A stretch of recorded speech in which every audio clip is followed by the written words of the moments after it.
How are you? Good morning. I'm Kelly Moore, the Director of Public Information for Horry County Government. Today we are holding a virtual briefing to update our community on continuing Horry County government operations in response to the impacts of the novel coronavirus, COVID-19, within our community.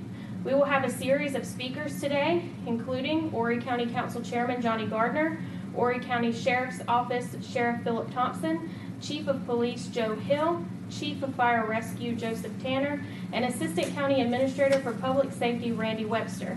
In addition, Director of Airports Scott Van Mox and Director of 911 Renee Hardwick will be available for media questions following the briefing.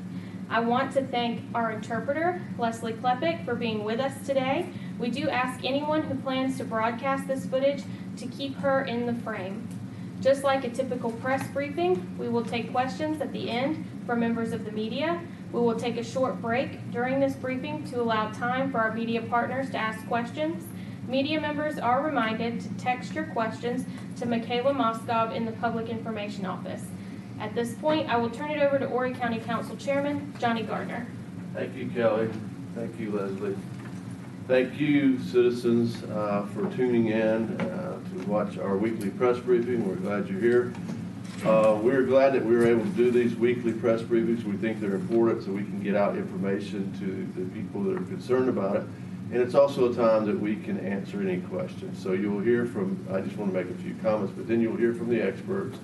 And at the end of the briefing, if you have questions, please send those in so we can get those answers out to you. We've come a long way since we first started having these briefings. At the beginning, we really didn't know what to expect. We knew it was serious. We knew it was an emergency. We knew that nobody was better at handling emergencies in Horry County, the staff and the citizens who go through hurricanes, it seems like every year. But this was different, and we've embraced it. We've adapted. We've been mission ready the whole time. That was one of the things that I said at the very first meeting, and I've tried to say it at every meeting, that my most important goal was that the county remain mission ready to be able to provide the services that the citizens are expecting, and at the same time keeping the employees and our citizens safe. And we've been able to do that. We're going to continue to do that. Along those lines, we're having the county council meetings. We're doing it virtually, but we're doing it. We're conducting the businesses of the county. We're providing the services for the county, and we're moving forward. We've had just had a county council meeting last night, and we're working on the budget. We have to do the budget. This is a busy time of the year for that, even if we weren't putting up with the COVID-19 pandemic, but we are, and we're moving forward. We also, last night, we had passed a resolution about the bike rallies. We've moved the bike rallies from May to July. We welcome the bikers in July, and hopefully that will help kickstart some business opportunities, and we'll move forward. We have consistently followed the governor's executive orders, and we're going to continue to do that. And where are we with that now? As we talked about last week, the beach accesses are open in the county. Hotels are now open. Outdoor dining is now available under certain protocols. So we're going to continue to do that. We're going to welcome back how things are going for the county. Along those lines, I announced last week an Horry County Welcome Back Committee. That's been formed by citizens and business members and staff members and experts to come together and see if there's anything that Horry County can do. We have our first organizational meeting tomorrow at 10 o'clock. It will be virtual. You can tune in and listen to what's happening with that. We'll move forward. Somebody asked me the other day why we're having that, and I'll say the same thing that I said last week, that although we're following the governor's orders and the governor has his committee, and it's a good committee, they're moving forward, we wanted to do something for Horry County. We think it's important that we have the business people and the citizens that live and work in Horry County come together with their ideas to move it forward and make it better. Now, we might not be able to get anything accomplished, but I do know this: if we don't try, then we won't get anything done. So at least we'll try, and I think with this group of people that we will get something accomplished. So we're going to move forward like we said at the beginning. Speaking of moving forward, I'd like to call up my friend, the sheriff, to tell us about the sheriff's stuff.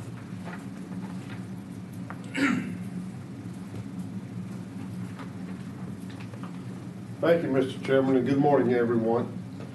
Sheriff's Office, we're moving forward with our mission and continuing to do the services as we have been doing in the past, just to bring you a little update on some things we're going to be doing with the court system this coming week. If you remember last week, before last, we had some court at the detention center as to where we had folks that were incarcerated. We were able to do some arraignments and some pleas, and we were able to move a little over 100 cases. Well, this coming week, we're going to be doing, bringing folks in that are out on bond and doing virtual hearings with them. This is something that we haven't done before. Obviously, we hadn't done the other part, but we feel very comfortable in being able to do this. We work with our solicitor's office, public defender's office, with our judges and court staff, probation, pardon, and parole. We've got a group together, and they will be reporting to the detention center where the system is already set up, and our judges will be here at the Justice Center, and we will be holding court for those people that are out on bond. This is important because what we're able to do is to keep the backlog from building up. As much court as we can continue to have, it will prevent that when we do go back to normal duties and all, we will have been able to take care of this. Also Friday, this coming Friday, is our roll call that we have here at the courthouse once a month. And normally we have hundreds of people that report for roll call to meet with their attorneys and with the solicitor's office. That has been canceled. Now, we hopefully we got the word out to the folks that were subpoenaed and told to be here, but in the event that word didn't get to everyone, and we have a lot of people show up to come into the Justice Center, we have put a big sign up, the signage up out where the flagpole entrance is here at the Justice Center, telling everyone roll call has been canceled to contact your attorney.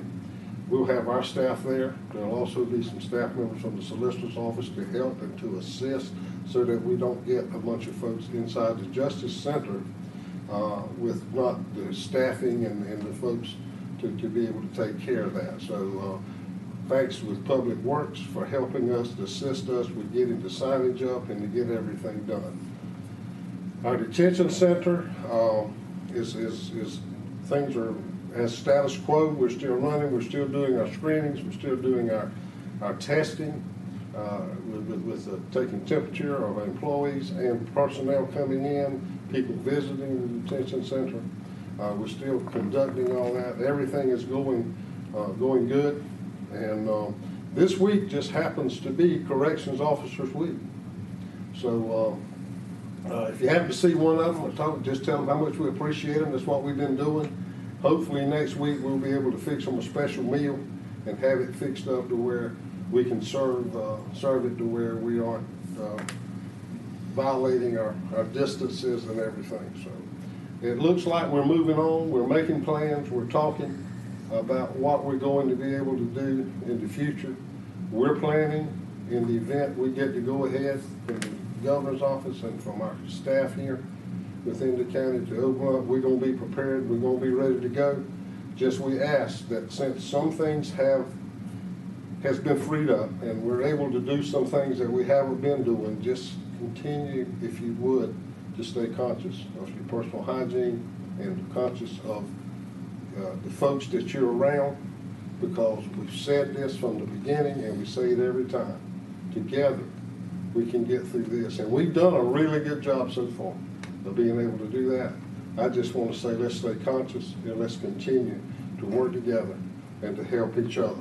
One other thing I want to say is that we had one case, positive case at the detention center with an employee.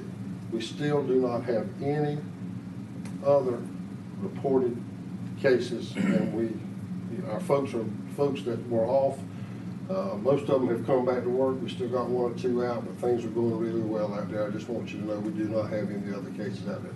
Thank you so much, and now I want to turn it over to our police chief, Chief Hill. Thank you, Sheriff. Good afternoon. My name is Joe Hill, Chief of Police for Horry County. We are in discussions now, planning for the reopening of our police facilities. We don't have a timeline for that yet, but some things will change. As the public re-enters our facilities, to make a report. We are planning on having masks available. We would ask that you bring your own mask, but if not, we'll make some available until those supplies are out to make that report. And we're doing some other stuff that's in the facilities to make sure that as you enter the facility that you're protected along with our employees. We continue to have challenges, some challenges on the beach in maintaining our social distances with a group of 3. But with the governor's new order about 8, dining out and open dining, we're going to apply that same structure to our voluntary compliance on the beach. So an officer who's working beach patrol, if you're 8 or less, we are assuming that you are a familiar group, that you are a group that came here together, but anybody who's on the beach with 8 or more, over 8, then an officer will remind you of social distancing guidelines. Other than that, we're preparing for a good summer. We do have the bike event that's scheduled for July. We're in the planning process for that now. We're encouraged by having our visitors come back to the beach, but we are going to continue to educate our visitors on the guidelines that the governor has set forth. So I would say to our citizens and our visitors, be prepared for the changes that will occur as we phase in a total opening of the Horry County area. But we're going to be here to make sure that opening is smooth and that our employees and our visitors and our citizens remain safe. With that, I'm going to bring up our Fire Chief, Joey Tanner.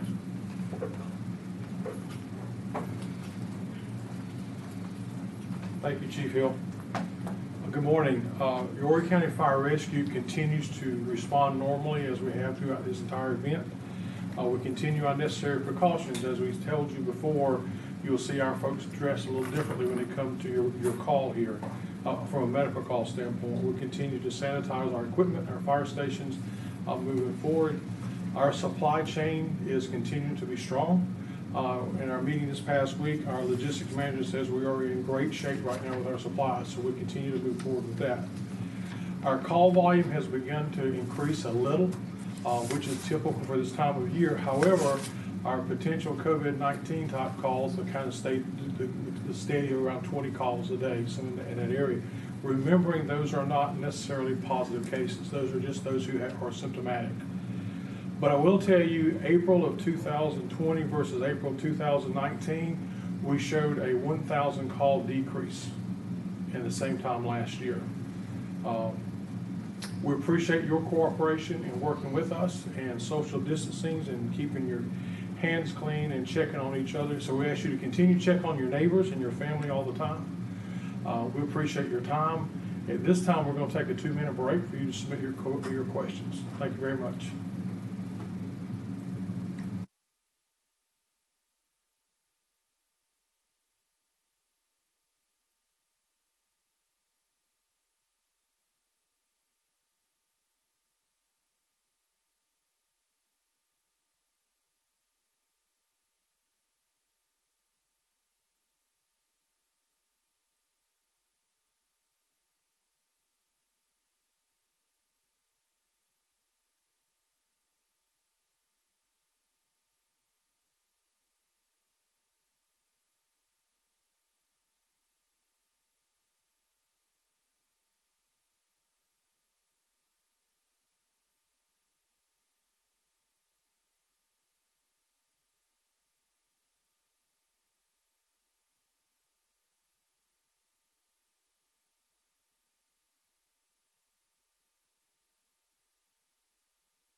Hey, good morning. Randy Webster, Assistant County Administrator.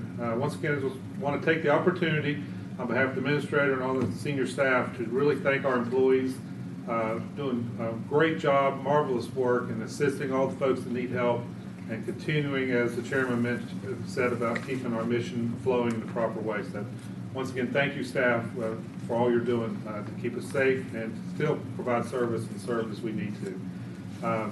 Really don't have a lot more on an update from that. I would like to take the opportunity now to go ahead and go for questions that we may have. The Sun News asks, do we know about how many people are being tested on a daily, weekly basis in Horry County? What is the ideal amount of testing capability for our area, and is there anything being done to help us reach that level? Are there any procedures in place for Horry County tourists or locals to be notified later if an outbreak is traced back to a hotel or attraction? So not to sound very simplistic, but it is really a DHEC question. You know, they are the ones in charge of all the monitoring and testing and follow-up testing should anything happen. The county does not have that responsibility nor that capability. So I'd have to redirect that question straight to DHEC. The Sun News asks, have any additional Horry County employees or detention center inmates tested positive for the virus? To our knowledge right now, no. And as the sheriff mentioned earlier, the same with the detention center. So we're feel very lucky and very proud that our folks are doing the right steps to remain safe and to keep the public safe. The Sun News asks, have any citations been given out to businesses or groups of individuals violating social distancing measures? I'd like to call Chief Phillip to come answer that question, please. Thank you, Director Webster. No, what we're seeking is voluntary compliance. It's complaint driven. If calls come into the 911 center, officers respond. However, SLED has a task force of officers that they are call responsive to any issues dealing with restaurants that may be violating the order according to appearance. And they are all around the state of South Carolina, and there is a team in the PD and on the Strand. WMDF asks, how is the county making sure restaurants are maintaining proper procedures, including keeping tables 8 feet apart? Is HCPD inspecting restaurants for compliance? Any citations issued thus far? HCPD is not. Those calls are directed to SLED and that task force that I spoke about earlier. WMDF asks, have airlines started to resume any services at MYR? I'd like to ask Director Van Mops to answer that question, please.